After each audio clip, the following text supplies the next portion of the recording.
Today, we're going to be talking about Our Lady of Guadalupe. One of the most well-known apparitions among both the faithful and in the secular world is Our Lady of Guadalupe. This set of apparitions occurred in the 16th century to a peasant Christian convert and widower, Saint Juan Diego. Our Lady appeared to Juan Diego 5 times in December of 1531 and referred to herself as the Virgin Mary, Mother of the True God who gives life. The apparitions were approved by Archbishop Alonso de Montefort in 1555. Records state that Juan Diego said Our Lady appeared within a radiant cloud. She looked like an Indian maiden and was dressed like an Aztec princess. During the apparitions, our Blessed Mother met him on Mount Tepeyac, which is now a suburb of Mexico City. The first apparition occurred as St. Juan Diego was walking to go to church in a nearby town. Our Lady appeared to him and addressed him as the most humble of my sons, so sweet, and asked that while he was in town, he meet with the bishop and ask him to build a church on that site. So while he was there, he presented his message and was gently declined.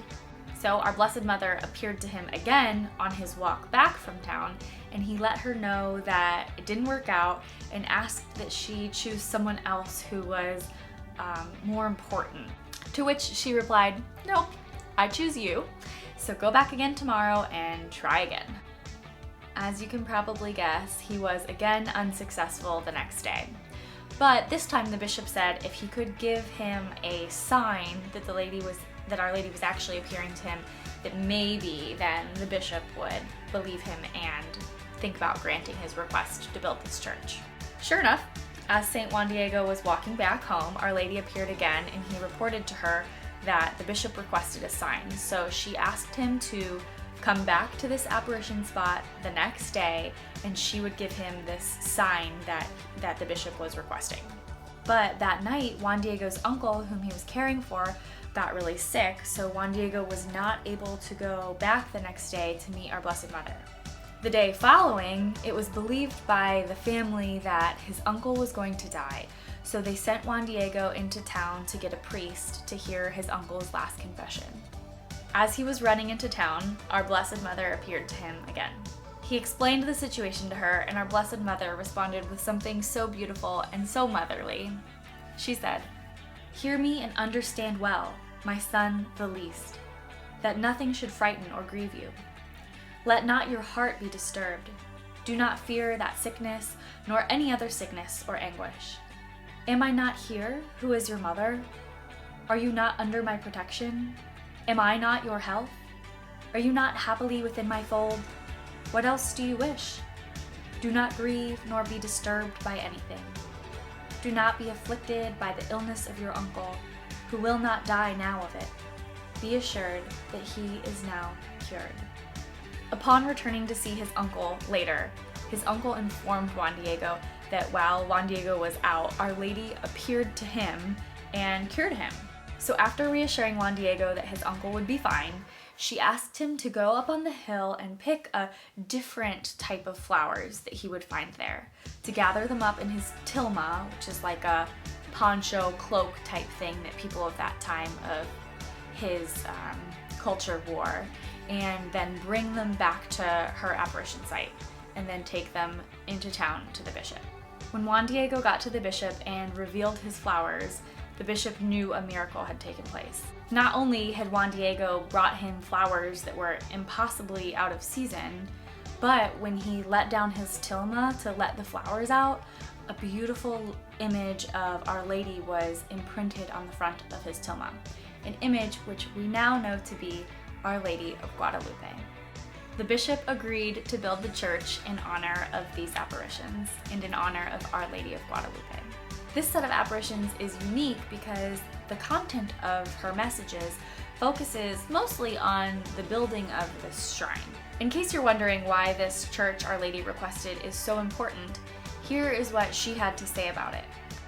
"I wish that a church be erected here quickly, so I may therein exhibit and give all my love, compassion, help, and protection, because I am your merciful mother. To you and to all the inhabitants on this land, and all the rest who love me, invoke and confide in me.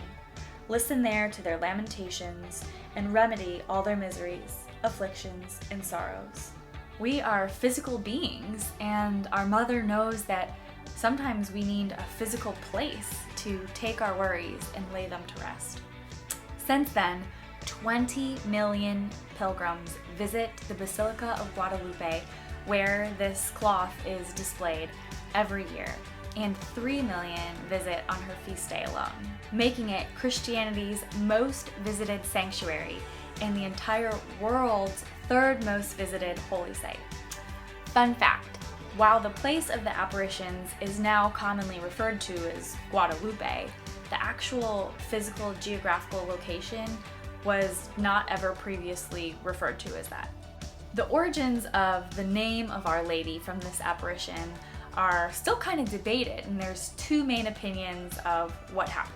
So before the miraculous apparition of Our Lady to St. Juan Diego in Mexico, the title Our Lady of Guadalupe was actually already a title of veneration among Spaniards. According to the legend, there was a miraculous statue of a dark-skinned Blessed Mother that was said to have been crafted by Saint Luke, and it was buried by the Guadalupe River at the time when Moors were conquering the area. Early in the 14th century, a shepherd claimed that Mary appeared to him and told him to dig in this spot by the river. There he found this image, which was then enshrined and became a place of pilgrimage and an essential piece in the Christian reconquest of Spain. This representation of Mary is commonly known today as Our Lady of Extremadura, based on the area of Spain that it was uncovered. But at the time, everyone referred to her as Our Lady of Guadalupe because of her burial and then recovery next to the Guadalupe River. So it is certainly possible that Our Lady gave St. Juan Diego this name when she appeared to him, as the Spanish bishop would recognize and honor this title, and especially because the Our Lady of Guadalupe is also a darker skinned representation of our Blessed Mother.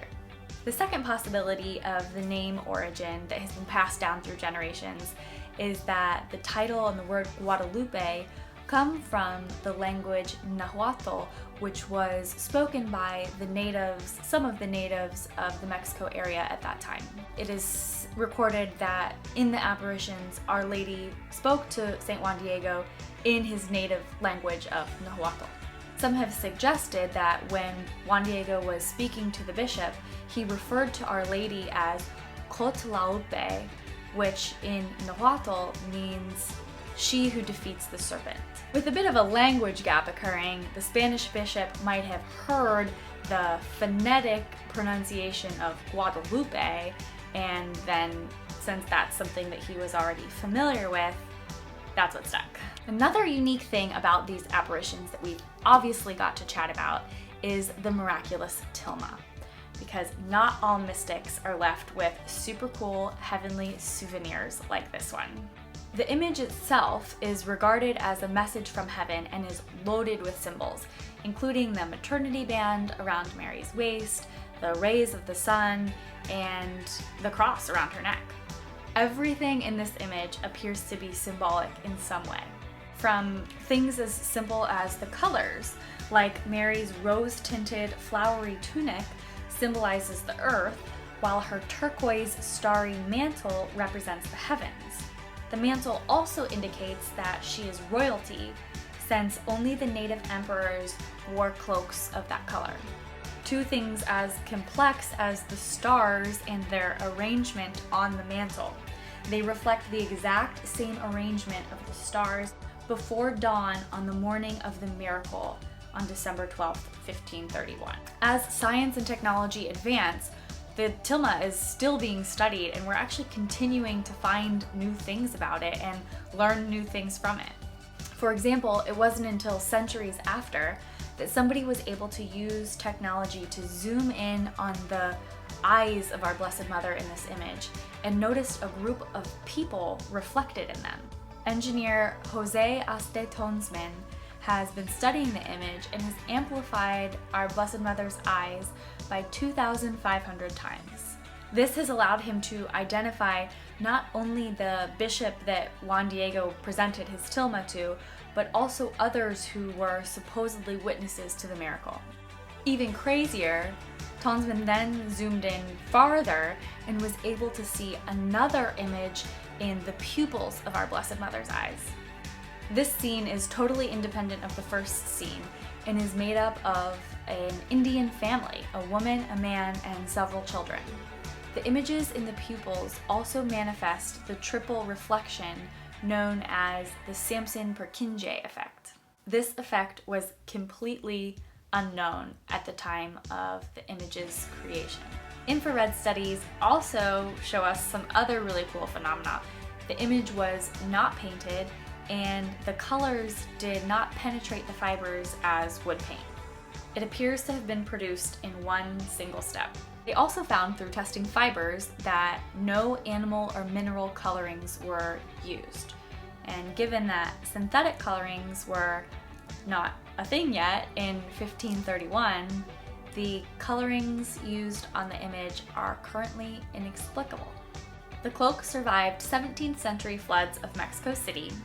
The colors have not faded at all, and the fabric, which is from a time where clothing normally only lasted 20 years or less, is completely intact, even after being displayed without a protective glass covering for the first 115 years.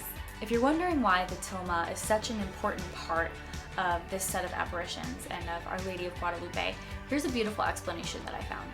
The faithful cannot conceive of Our Lady of Guadalupe without St. Juan Diego's tilma. Because of this tilma, she has been present to us for centuries.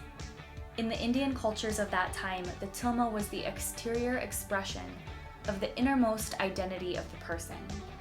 By being visible on Juan Diego's tilma, Mary became imprinted in the deepest recesses of his heart, and in the hearts of all who come to her. Our Lady of Guadalupe is not simply an image on a tilma, as miraculous as this is, but Our Lady has become part of her children's innermost identity. The feast day of Our Lady of Guadalupe is December 12th, the anniversary of her last apparition and the miracle of the tilma. Juan Diego, Our Lady's most humble son, was canonized by Saint Pope John Paul the Great in 2002. Our Lady of Guadalupe has also since been named the patron of the Americas. And she herself reminds us when speaking to Juan Diego that she is the mother of all of us, of all mankind, when she said, "I am your compassionate mother, yours and that of all the people that live together in this land, and also all the other various lineages of men, those who love me, those who cry to me, those who seek me, those who trust in me." A beautiful impact of Our Lady of Guadalupe was that over 9 million Native Americans, close to the entire population of Mexico at the time, converted to Catholicism over the following decade after these apparitions. And with this, the Aztec tradition of human sacrifice ended. We look to this massive, rapid conversion of a society where a culture of death was rampant and can't help but think that this is exactly what we need today. Archbishop Jose Gomez of Los Angeles said it perfectly. Within a few years, millions came to be baptized in a great wave of holiness. The way forward for the church is to return to Guadalupe. It is a beautiful vision. Thanks for joining us today. Hope you learned something. Hope you check out our other videos in this series. We'll catch you next time.